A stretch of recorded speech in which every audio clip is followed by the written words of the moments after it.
Mga idol, papakita ko lang sa inyo itong ginagawa ko ngayon. So yan mga idol, bali nag-welding tayo dyan mga idol. Yan. So bali gawa pala ako dyan mga idol ng bali istaka ng mga karton. Karton dyan sa mall na pinagtatrabahoan namin. So bali maglalagay ako dyan mga idol ng bubong. Yan mga idol, wini-welding ko na yan is GI5 na lang yan mga idol ginagamit ko. So bali pala mga idol, pag building ng GI5 pala kinakailangan mga idol is lutong-luto talaga yung pagkaka-welding mo, kasi may galvanize ang mga GI5.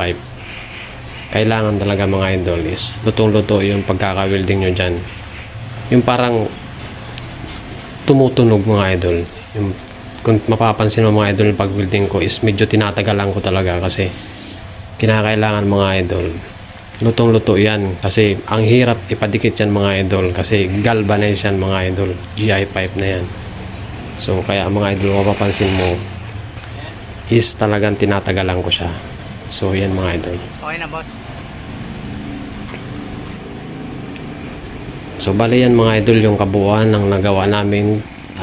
Bali 2 oras lang namin ginawa yan mga idol. Yan bali GI5 lang yan mga idol. So hindi pa yan tapos mga idol.